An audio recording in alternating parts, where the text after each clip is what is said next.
ఇది ఒకవేళ ఇక వాసన కొట్టుద్దని సాయంత్రం కల్లా తీసుకెళ్లి మనం సమాధి చేసి మన్ను చేస్తుంది, మంటి కప్ప చెప్తుంది. కానీ గమనించండి, బాడీ నుంచి వచ్చే ఆత్మ ఎక్కడికి వెళ్ళింది? మీరు ఎవరైనా గమనించారా? మీకేమైనా తెలుసా? బాడీ నుంచి వచ్చిన ఆత్మ ఎక్కడికి వెళ్ళింది? ఇది క్వశ్చన్.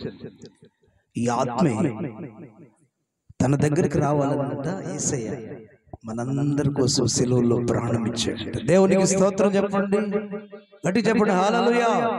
ప్రియులారా, దేవుని మాట విన్న కారణం చేత మట్టేమో మన్నైపోతుంది, ఆత్మ దేవుని వద్దకు చేరకుండా పాతాళానికి చేరుతావు.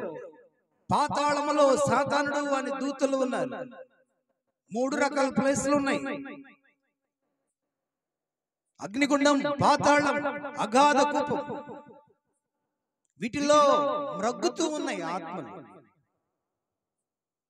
కాబట్టి తన పిల్లలను, ఆయన తన బిడ్డలను తన యొద్దకు తీసుకురావడానికి ఆయన రక్త మాంసములలో పాలువాడయ్యాడు.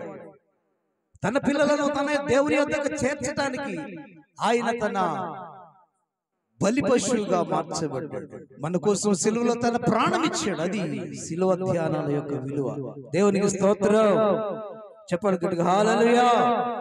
కాబట్టి ప్రభునందు ప్రియమైన వాళ్ళారా, మొన్నైనది వెనుకటి వెళ్ళి మన్ను కావడానికి గల కారణం, దేవుని శాపానికి గురి కావటాల్సిన కారణం, దేవుని మాట వినని ఆదాము అవ్వల యొక్క అతిక్రమాన్ని బట్టి సర్వ మానవాళికి ఈ మరణం సంప్రాప్తం అవుతూ ఉంది. ఆ మరణాన్ని తప్పించడానికి యేసయ్య మరలా ఈ లోకానికి వచ్చి చనిపోయి సమాధి చేయబడి తిరిగి లేచి మరణ భూములను విరిచివేసి మరణాన్ని బంధించి వేసి మరణాన్ని మృంగివేసి మరణాన్ని ఎత్తివేసి మరణాన్ని కొట్టివేసి మరణ భయం లేకుండా మానవాళిని చేసివేసి మానవునికి వాగ్దానం చేశాడు. యోహాను పత్రికలో దేవుడు ఆ వారికి నిత్య జీవమును అనుగ్రహించేదననే వాగ్దానం దేవుడు తన కుమారుని ద్వారా మనకిచ్చాడు.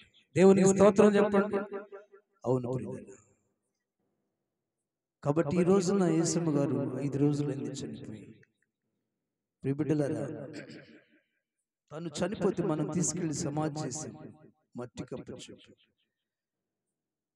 కానీ దేవుడు తన ఆత్మను దేవుని సన్నిధికి తీసుకెళ్ళాడు.